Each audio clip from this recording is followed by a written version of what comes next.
A young woman sat bound to a chair. Seconds later, more than a dozen predators poured out of a room, closing in around her. The one holding the camera and filming it all was none other than the guy she had recently begun seeing.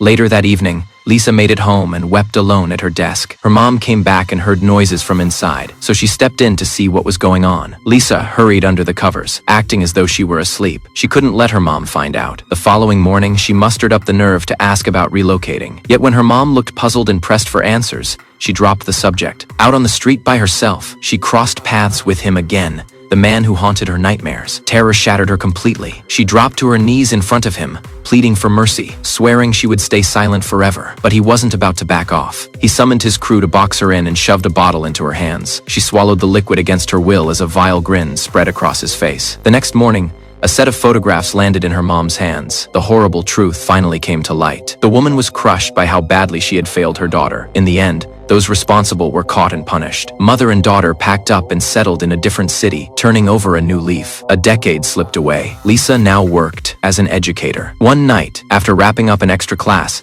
she headed back to her workspace and spotted a coffee cup sitting there. Assuming a coworker had left it for her, she took a sip without thinking twice, overlooking the small note stuck to it. When morning came, a colleague shook her awake. She had dozed off at work. Heading to the bathroom, she noticed raw marks circling her wrists, evidence that something had restrained them.